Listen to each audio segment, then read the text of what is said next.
In the last class, we have discussed the topic Gauss's law of electrostatics in two cases. One is charge lies outside the surface, charge lies inside the surface. Now the applications of Gauss's law. The first one is electric field intensity at any point due to uniformly charged sphere. Electric field intensity at any point due to uniformly charged sphere. Consider a sphere of radius capital. Consider a sphere of radius capital center O. Consider a sphere of radius capital center O.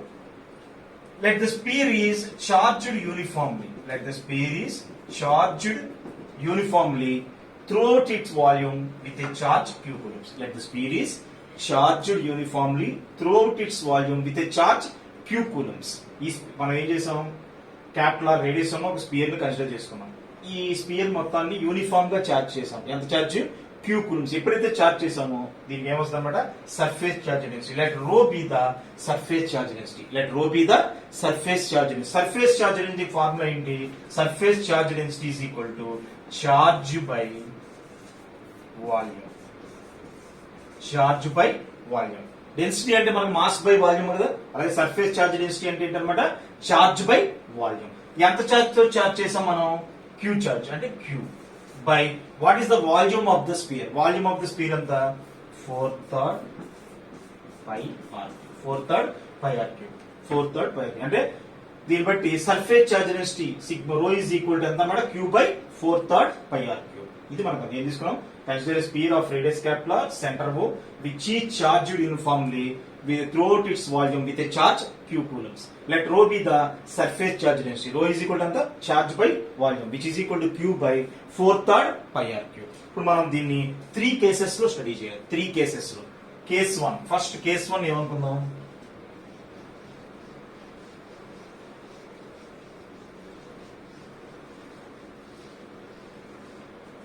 Case 1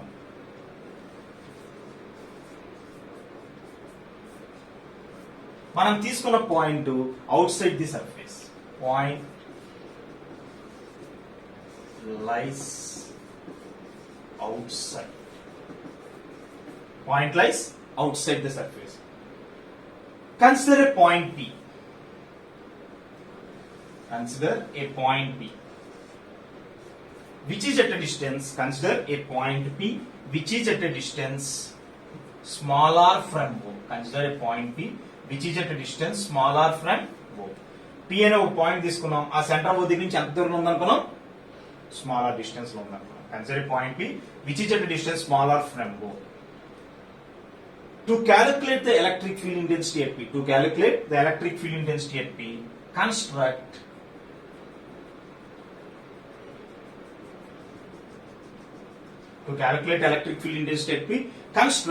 Gaussian spherical surface. Gaussian spherical surface of radius smaller center O which contains point P on its surface. Which contains point P on its surface. మనం ఏం చేసుకోవాలి, centre O దగ్గర నుంచి P అనే ఒక point తీసుకున్నాం. ఇక్కడ ఒక కండిషన్ ఉంది మెయిన్ గా. Consider a point P which is at a distance smaller from O such that, ఒక కండిషన్ ఏంటిది, smaller greater than capital. such that smaller greater than capital. ఎప్పుడైతే స్మాలర్ గ్రేటర్ దాన్ క్యాపిటల్ అవుతుందో thus the point P lies outside the sphere, outside the uniformly charged sphere. ఎందుకు? Capital అంటే radius కదా, smaller అంటే మనం తీసుకున్న point యొక్క distance. Capital కన్నా స్మాలర్ ఎక్కువ ఉంది అంటే అర్థం ఏంటి, మనం తీసుకున్న పాయింట్ కంపల్సరీగా అవుట్ సైడ్ ద స్పియర్ వస్తుంది అనమాట. టు క్యాలిక్యులేట్ ద ఎలక్ట్రిక్, ఇక్కడ మనం ఏం కట్టాలి, P దగ్గర ఎలక్ట్రిక్ ఫీల్డ్ ఇంటెన్సిటీ కట్టాలి. దాని గురించి ఏం చేసాం, ఒక గాషియన్ స్పెరికల్ సర్ఫేస్ అజ్యూమ్ చేసుకున్నాం. ఎలాగా, ఆ P నుంచి పోతున్న ఒక గాషియన్ స్పెరికల్ సర్ఫేస్, దానికి రేడియస్ ఎంత ఉండాలి, స్మాలర్ ఉండాలి, సెంటర్ సేమ్, అండ్ పాయింట్ ఎక్కడ ఉండాలి, సర్ఫేస్ మీద ఉండేది మనం అజ్యూమ్ చేసుకున్నాం అనమాట. తర్వాత ఏం చేద్దాం, consider a small element of area ds at P.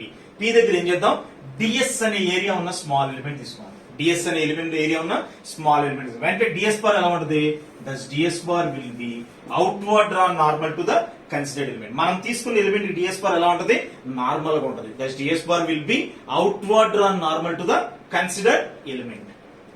the electric field intensity vector E bar at P, which is also in the same direction. OP direction of the electric field intensity vector E bar at P will be in the direction OP as shown in the figure.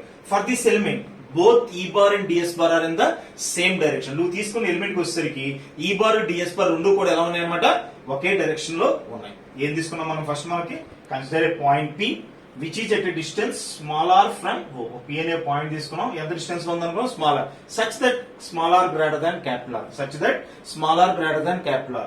ఎప్పుడైతే ఈ condition satisfy అవుతుందో, thus the point P lies outside the uniformly charged sphere. Thus the point P lies outside the uniformly charged sphere.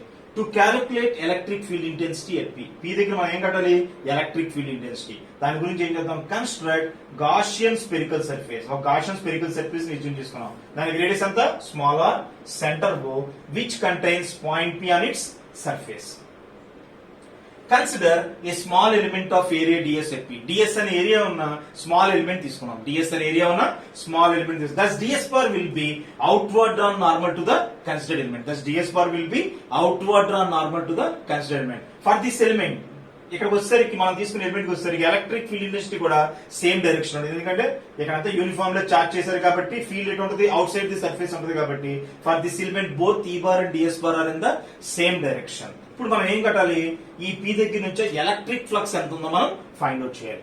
Therefore the electric flux from the normal electric flux from the considered element, మనం తీసుకున్న element నుంచి బయటకు వచ్చే flux, దాన్ని ఏమనుకుందాం, d5. మొత్తం నుంచి కాదు కదా, స్మాల్ ఎలిమెంట్ నుంచి బయటకు వచ్చే ఫ్లక్స్. ఫ్లక్స్ కి ఫార్ములా ఏంటి, the dot product of electric field intensity vector and ds bar. The dot product of electric field intensity vector and ds bar. E bar dot ds bar అంటే ఎంత, A bar dot b bar అంటే AB cos theta, E bar dot ds bar అంటే EDS cos theta, EDS cos theta. కాకపోతే మీరు observe చేస్తే కనుక ఇక్కడ E bar DS bar రెండు కూడా ఎలా ఉన్నాయి, ఒకే డైరెక్షన్ ఉన్నాయి. ఎప్పుడైతే రెండు ఒకే డైరెక్షన్ ఉన్నాయో యాంగిల్ బిట్వీన్ దెమ్ ఎంత మనకి 0. ఒకే డైరెక్షన్ ఉంటే రెండు ఒకే డైరెక్షన్ ఉన్నాయి కాబట్టి యాంగిల్ ఎంత 0. cos 0 ఎంత, ఇప్పుడు cos 0 ఏమైపోద్ది, 1 అయిపోద్ది. అంటే మనకి ఏం మిగిలింది, EDS మాత్రమే మిగులుతుంది. అంతేనా, E bar dot DS bar అంటే EDS cos theta, యాంగిల్ 0 కూడా cos 0 1 కాబట్టి ఎంత, d5 ఈజ్ ఈక్వల్ టు మనకి ఏం మిగులుతుంది, E into ds. ఇది ఎక్కడి నుంచి వచ్చే ఫ్లక్స్, ఈ గాషియన్ సర్ఫేస్ మీద మనం స్మాల్ ఎలిమెంట్ తీసుకుంటూ వచ్చే ఫ్లక్స్.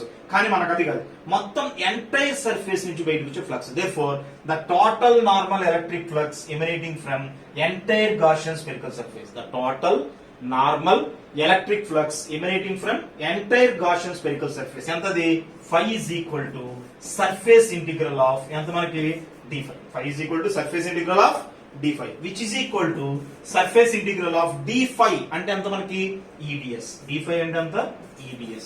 E అనేది బయట తీసుకొచ్చేది అనుకోండి, E into surface integral of ds. ds అంటే ఏంటి, మనం తీసుకున్న స్మాల్ ఎలిమెంట్ యొక్క స్మాల్ ఎలిమెంట్ ఎక్కడ కన్సిడర్ చేసుకున్నాం, గాషియన్ స్పెరికల్ సర్ఫేస్ మీద. ds అనేది స్మాల్ ఎలిమెంట్ యొక్క ఏరియా. ఇంటిగ్రేషన్ ఆఫ్ ds అంటే మొత్తం సర్ఫేస్. మొత్తం సర్ఫేస్ అంటే ఇక్కడ ఏంటి, గాషియన్ స్పెరికల్ సర్ఫేస్. అంటే ఈ గాషియన్ స్పెరికల్ సర్ఫేస్ యొక్క మొత్తం ఏరియా. గాషియన్ స్పెరికల్ సర్ఫేస్ అంటే స్పియరే కదా. What is the surface area of the spear, surface area of the spear అంత మనకి 4πr². అంటే E ఇంటూ మనం ఏం వేసుకోవాలి, 4πr². ఎంత రేడియస్ అంత, ఇక్కడ క్యాపిటల్ ఇక్కడ మనం తీసుకుంది గాషియన్ సర్ఫేస్ కాబట్టి దానికి రేడియస్ అంత స్మాలర్ కాబట్టి 4πr². 4πr². ఇది ఏంటిది మనకి ఎలక్ట్రిక్ ఫ్లక్స్. ఎక్కడి నుంచి వచ్చే ఎలక్ట్రిక్ ఫ్లక్స్, ఇది మొత్తం సర్ఫేస్ నుంచి వచ్చే ఎలక్ట్రిక్ ఫ్లక్స్. మనం ఏం తీసుకున్నాం, ఫస్ట్ ఒక స్మాల్ ఎలిమెంట్ కన్సిడర్ చేసుకున్నాం. ఆ స్మాల్ ఎలిమెంట్ దగ్గరికి వస్తే E bar DS bar రెండు ఒకే డైరెక్షన్ లో ఉన్నాయి. ఎలక్ట్రిక్ ఫ్లక్స్ అక్కడి నుంచి వచ్చే ఎలక్ట్రిక్ ఫ్లక్స్ అంటే E bar DS bar which is equal to EDS cos theta అయ్యాలి. థీటా ఎంత ఇక్కడ 0 కాబట్టి 1 అయిపోయింది. The total normal electric flux emanating from entire Gaussian surface అంటే ఏం చేయాలి, దాన్ని ఇంటిగ్రేట్ చేసాం. ఇంటిగ్రేషన్ ఆఫ్ d5 అంటే E into ds. E బయట తీసుకొస్తే E into integration of ds. ds అంటే small element of area. Integration of ds అంటే మొత్తం surface area of the spear ఎంత, 4πr². ఇది ఇక్కడి నుంచి వచ్చింది. కానీ గాసెస్ లా ప్రకారం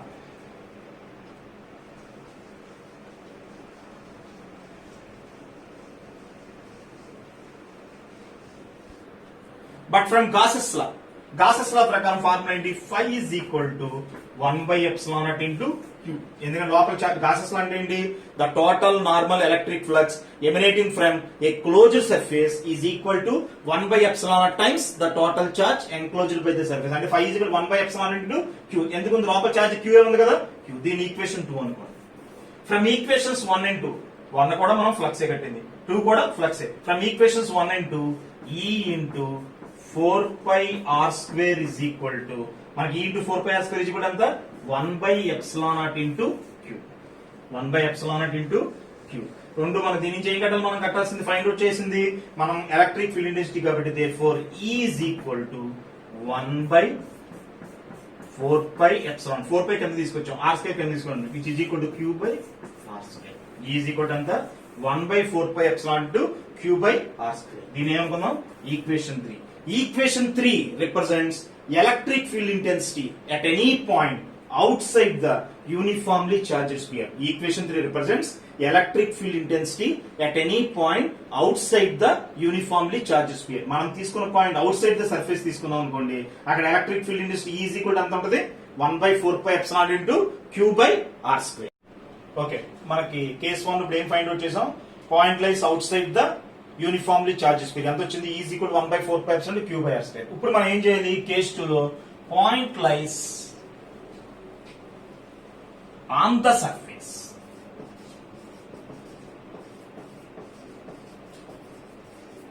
సర్ఫేస్ మీద తీసుకుంటే point lies on the surface అంటే మనం తీసుకున్న పాయింట్ ఎక్కడికి వచ్చేసి ఎక్కడికి వచ్చేసింది P అనే పాయింట్ సర్ఫేస్ మీద వచ్చేసింది.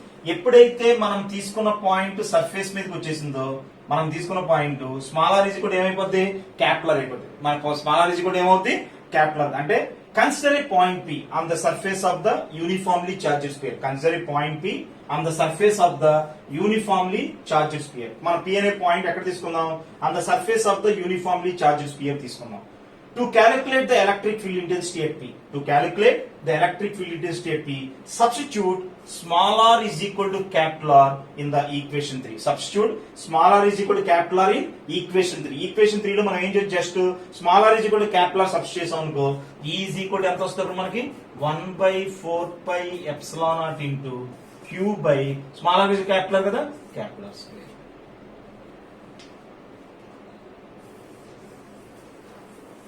ఈజీ కూడా ఎంత వచ్చింది 1 by 4 pi epsilon Q by r square. దీని ఈక్వేషన్ 4 అనుకున్నాం అనుకో, equation 4 represents electric field intensity at any point on the surface of the uniformly charged sphere. Electric field intensity at any point on the surface of the uniformly charged sphere. అంటే case 2 కి వచ్చేసరికి just మనకి ఏంటి point lies on the surface. On the surface అన్నప్పుడు ఎప్పుడైతే on the surface అనుకున్నామో ఇది outside the surface కదా, ఆన్ ద సర్ఫేస్ అనేసరికి ఏమవుతుంది, మనం తీసుకున్న పాయింట్ మనం ఇది ఆల్రెడీ P అనే పాయింట్ ఇది r డిస్టెన్స్ ఉంది కాబట్టి ఇంతకుముందు డిస్టెన్స్ r డిస్టెన్స్, ఇప్పుడు మనం తీసుకున్న పాయింట్ ఇక్కడికి వచ్చేసింది అనుకోండి, అప్పుడు ఇది స్మాలర్ అంటే ఇక్కడ నుంచి ఇక్కడికి ఆల్రెడీ రేడియస్ క్యాపిలర్, ఇది స్మాలర్ అంటే స్మాలర్ ఈజ్ ఈక్వల్ టు ఏమవుతుంది మనకి క్యాపిలర్ అవుతుంది. ఎప్పుడైతే యూనిఫామ్లీ చార్జ్డ్ సర్ఫేస్ మీద మనం పాయింట్ తీసుకున్నామో r is equal to r రాస్తే సరిపోతుంది. మనం ఆల్రెడీ కేస్ 1 లో r greater than r smaller greater than r ఇది ఎంత కండిషన్ ఇది వచ్చింది. దీంట్లో just smaller is equal to capital R substitute చేసాం అనుకో, ఈజ్ ఈక్వల్ టు మనకి ఎంత వచ్చింది 1 by 4 pi epsilon naught into Q by capital R square. ఇదేంటిది electric field intensity at any point on the surface of the uniformly charged sphere. Equation 3 ఏంటి, electric field intensity at any point outside the uniformly charged sphere. Next third case, final case. Third case ఏంటి,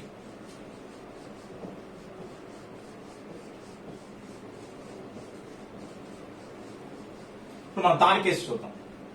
third case ఏంటి, మనం first case ఏం చేసాం, case 3. First case point lies outside తీసుకున్నాం, second case point lies on the surface తీసుకున్నాం, third case ఏంటి point lies inside the surface. Point lies inside the uniformly charged sphere. Point lies inside the uniformly charged sphere. మనం తీసుకున్న point ఇక్కడ ఎక్కడ తీసుకోవాలి, inside the surface తీసుకుంటే అప్పుడు ఏంటి చూద్దాం. Point lies inside the uniformly charge sphere. ఇప్పుడు మనం ఏం తీసుకున్నాం, కన్సిడర్ ఏ పాయింట్ P. ఇది యాక్చువల్ గా మనం తీసుకున్న యూనిఫామ్లీ చార్జ్ స్పియర్ అంటే క్యాపిలర్ రేడియస్ సెంటర్ O మొత్తం యూనిఫామ్లీ Q. దీని లోపల మనం P అనే పాయింట్ తీసుకోవాలి. Consider a point P. ఇక్కడ తీసుకున్నాం చూడండి. Consider a point P which is at a distance small r from O. Consider a point P which is at a distance small r from O such that condition ఇక్కడ small r less than capital R. Such that small r less than capital R. ఎప్పుడైతే small r value capital R కన్నా తక్కువ ఉంటుందో, small r value అంటే ఏంటి, మనం తీసుకున్న point of distance. Capital R అంటే ఏంటి రేడియస్. రేడియస్ కన్నా తక్కువ ఉందంటే కంపల్సరీగా పాయింట్ ఎక్కడ వస్తుంది, inside the spear. such that small r less than capital R, thus the point P lies inside the uniformly charged sphere. ఎప్పుడైతే ఈ కండిషన్ సాటిస్ఫై అవుతుందో మనం తీసుకున్న పాయింట్ ఎక్కడ వస్తుంది అనమాట, inside the uniformly charge sphere. ఇప్పుడు మనకి ఇక్కడ ఏం కట్టాలి, సేమ్ ఎంత కానీ ఎలక్ట్రిక్ ఫీల్డ్ ఇంటెన్సిటీ కట్టాలి. To calculate electric field intensity at P, electric field intensity కట్టాలంటే కన్స్ట్రక్ట్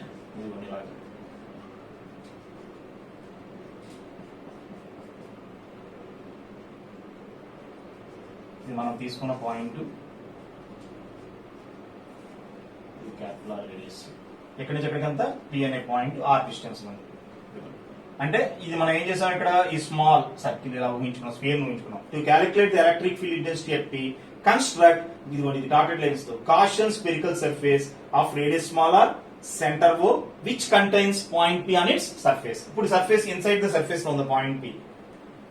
అర్థమైందా? మరోసారి చెప్పిన చూడండి, మనం తీసుకున్నప్పుడు ఏం తీసుకున్నాం, consider a point P which is at a distance small r from O such that small r less than capital R. Thus the point P lies inside the uniformly charged sphere. To calculate the electric field intensity at P, construct Gaussian spherical surface of radius small r, center O, which contains point P on its surface. Same ఇంతలాగానే consider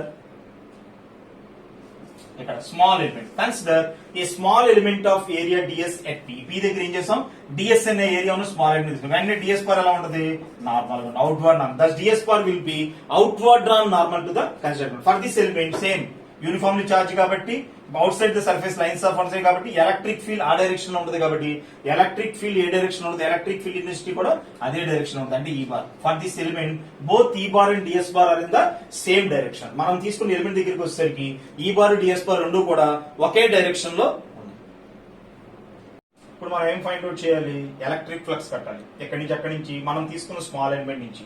the electric flux emanating from considered element at P, మనం తీసుకున్న element నుంచి బయటకు వచ్చే flux అంటే ఎంత d5 is equal to E bar dot ds bar. The electric flux emanating from the considered element at P, మనం P దగ్గర తీసుకున్న ఎలిమెంట్ నుంచి బయటకు వచ్చే flux d5 is equal to ఎంత E bar dot ds bar, which is equal to ఎంత EDS cos theta L. మీరు observe చేసినట్టయితే మనం తీసుకున్న పాయింట్ దగ్గరికి వచ్చేసరికి ఈ బారు డిఎస్ బారు ఒకే డైరెక్షన్ లో ఉన్నాయి. ఎప్పుడైతే ఒకే డైరెక్షన్ లో ఉంటే యాంగిల్ ఎంత 0, కాస్ 0 ఎంత 1, అంటే ఈడిఎస్. ఇది ఎక్కడి నుంచి వచ్చే ఫ్లక్స్, స్మాల్ ఎలిమెంట్ నుంచి. మనకు స్మాల్ ఎలిమెంట్ నుంచి వచ్చే ఫ్లక్స్ కాదు, ఎక్కడి నుంచి కావాలి, మొత్తం total. therefore the total normal electric flux emanating from entire Gaussian spherical surface. ఈ Gaussian spherical surface నుంచి బయటకు వచ్చే ఫ్లక్స్ అంటే phi is equal to ఎంత surface integral of d5, which is equal to surface in d5 అంటే ఎంత EDS, which is equal to ఎంత E into surface integral of ds. d5 into EDS కాబట్టి E into surface integral of ds. ds అంటే ఏంటి, small element integration of ds అంటే మొత్తం surface area. మొత్తం surface అంటే ఈ ds ఎక్కడ తీసుకున్నాం మనం, Gaussian సర్ఫేస్ మీద. మొత్తం Gaussian సర్ఫేస్ యొక్క ఏరియా ఎంత, దీని రేడియస్ స్మాలర్ కాబట్టి E ఇంటూ ఎంత అనమాట 4πr² అనమాట. దీని ఈక్వేషన్ ఇంత ముందు మనకి 4 అయింది కాబట్టి దీని ఈక్వేషన్ ఏమనుకుందాం 5 అనుకుందాం. ఈక్వేషన్ 5 ఇదేంటిది, the electric flux emanating from entire Gaussian spherical surface, మొత్తం Gaussian spherical surface నుంచి వచ్చే ఫ్లక్స్. ఇప్పుడు మనం గాసెస్ లా ఉపయోగించుకోవాలి. From Gauss's law, according to Gauss's law, the total normal electric flux emanating from a closed surface is equal to 1/epsilon times the total charge enclosed by the surface. ఈ మొత్తం మనం తీసుకున్న spear యొక్క charge మొత్తం Q. మనం తీసుకున్న లోపల Gaussian surface కి ఎంత చార్జ్ ఉంది అది మనకు తెలియదు, అందుకే మనం ఫైండ్ అవుట్ చేయాలి. దాన్ని ఏమనుకుందాం Q'. ఇక్కడ Q' అంటే ఏంటి, wear Q' is charge enclosed by Gaussian spherical surface. Q' అంటే ఏంటి, charge enclosed by Gaussian spherical surface. మనం తీసుకున్న Gaussian spherical surface యొక్క చార్జ్ ఈ Q' ఫైండ్ అవుట్ చేయాలి. ఎలా ఫైండ్ అవుట్ చేస్తాం, మనం ఇంత ముందు చెప్పాం charge density ρ is equal to formula ఏంటి, charge by volume. Charge density ρ is equal to charge by volume. మన ఇక్కడ మనం ఏం ఫైండ్ అవుట్ చేయాలి, charge. Q' is equal to charge is equal to ఏమవుతుంది, వాల్యూమ్ అవుతుంది వెళ్తే సర్ఫేస్ చార్జ్ డెన్సిటీ ρ ఇంటూ మనకి ఏం కట్టాలి వాల్యూమ్. వాల్యూమ్ ఫైండ్ అవుట్ చేయాలి, వాల్యూమ్. సర్ఫేస్ చార్జ్ డెన్సిటీ, మనం సర్ఫేస్ చార్జ్ డెన్సిటీ ఫస్ట్ లో ఎంత చెప్పాం మనకి Q/4/πr3. ఇది Q/4/πr3 ఇది ఇంటూ వాల్యూమ్. వాల్యూమ్ అంటే ఏం వేసుకోవాలి, మనం తీసుకుంది Gaussian spherical surface గురించి మాట్లాడుతున్నాం కాబట్టి దానికి వాల్యూమ్ ఎంత 4/3π, ఇక్కడ ఎంత స్మాల్ r క్యూబ్. ఎందుకు, దీనికి రేడియస్ ఎంత మనకి స్మాల్ r కాబట్టి. ఇది ఆల్రెడీ మనం ఫస్ట్ లో చెప్పాం, ఇది టోటల్ సర్ఫేస్ కి. Charge by volume, Q by మొత్తం సర్ఫేస్ యొక్క రేడియస్ క్యాపిటల్ కాబట్టి 4/3 పై ఆర్ క్యూబ్. మీరు అబ్జర్వ్ చేస్తే 4/3 పై క్యాన్సిల్ అయిపోయింది. ఏం మిగులుతుంది? Which is equal to Q into మనకు మిగిలింది ఏంటి? Small are cube by capital R cube. ఇదంతా ఏంటి? Charge Q dash. Charge Q dash is equal ఎంత అవుతుంది? Q into small are cube by capital R cube. మనం ఏం చేస్తాం? స్మాల్ ఎల్ నుంచి వచ్చే ఫ్లక్స్ కట్టాం, మొత్తం సర్ఫేస్ అంటే ఇంటిగ్రేట్ చేసాం. గాసెస్ లా ప్రకారం phi is equal to 1/epsilon q dash. Q dash అంటే ఏంటి? Charge enclosed by Gaussian spherical surface అన్నాం. చార్జ్ ఎలా ఫైండ్ అవుట్ చేస్తాం? Charge density is equal charge by volume కాబట్టి చార్జ్ ఈజ్ ఈక్వల్ ఎంత? Charge density into volume, rho into volume. Rho అంటే ఎంత? Q by 4/3 pi are cube into volume. Volume of the Gaussian spherical surface అంటే 4/3 pi small are cube. 4/3 పై అవి cancel అయిపోయింది అనుకోండి, మిగిలింది ఏంటి? Q dash is equal to Q into small are cube by capital R cube. అంటే Q dash place లో మనం ఏం రాసుకోవచ్చు? ఈ క్యూ డాష్ ప్లేస్ లో క్యూ ఇంటూ రాసేద్దాం. క్యూ డాష్ ప్లేస్ లో ఏం రాసుకోవచ్చు? Which is equal to 1/epsilon into Q dash place లో ఏం రాసుకోవచ్చు? Q into small are cube by capital R cube. This is equation number 6. ఇదేంటిది? 6 ఫ్లక్స్. ఆల్రెడీ 5 ఏంటి? ఫ్లక్స్. ఈ రెండు ఫ్లక్స్ లే కాబట్టి ఫ్రమ్ ఈక్వేషన్స్ 5 and 6 మనం ఏం రాసుకోవచ్చు? ఈ ఇంటూ 4 ఎంత ఇక్కడ? Small r square is equal to q by epsilon not into small are cube by capital R cube. Small are cube by capital R cube. ఏమైనా క్యాన్సిల్ అవుతే మీరు అబ్జర్వ్ చేస్తే చూడండి, ఆర్ స్క్వేర్ క్యూబ్ పోతుంది. అంటే మిగిలింది ఏంటి? ఇక్కడ 4 పైన అవుతుంది తీసుకెళ్ళిపోండి. therefore E is equal to పైకి ఎంతకు వస్తే ఏమవుతుంది? క్యూ బై 4/epsilon ఇంటూ ఏం మిగిలింది? 4 పైకి ఎందుకు వస్తుంది? Q by 4. ఇంకేం మిగిలింది ఇక్కడ? ఆర్ స్క్వేర్ ఒక ఆర్ మిగులుతుంది అంటే ఆర్ బై క్యాపిటల్ ఆర్. ఇది ఈక్వేషన్ నెంబర్ 7. ఈజీ కూడా ఎంత వచ్చింది? Q by 4/epsilon into small r by capital R. Then equation 7 represents electric field intensity at any point inside the uniformly charged sphere. ఇది ఎక్కడ వచ్చేస్తుంది? Equation 7 represents electric field intensity at any point inside the uniformly charged sphere. ఓకేనా? మనం ఏం find out చేస్తాం? First case 1 లో ఏం చెప్పాం? కేస్ 1 లో ఫైండ్ అవుట్ చేసాం. మనకి ఎంత వచ్చింది? ఎలక్ట్రిక్ ఫీల్డ్ ఇంటెన్సిటీ కేస్ 1 లో ఈజీ కూడా ఎంత వచ్చింది? 1/4/epsilon into q by r square. ఇదేంటిది? క్యూ బై ఆర్ స్క్వేర్ అనేది ఎక్కడ వచ్చింది? ఇది electric field intensity at any point outside the uniformly charged sphere వచ్చింది. నెక్స్ట్ ఆన్ ద సర్ఫేస్ ఎంత వచ్చింది? 1/4/epsilon into q by capital R square వచ్చింది. Inside the surface ఎంత వచ్చింది? ఈజ్ ఈక్వల్ టు 1/4/epsilon అదే q by 4/epsilon into small r by capital R. ఇదన్నమాట. దీన్ని మనం ఫైండ్ అవుట్ చేసిందండి electric field intensity at any point. ఇది at any point అంటే out side the surface, on the surface, inside the surface.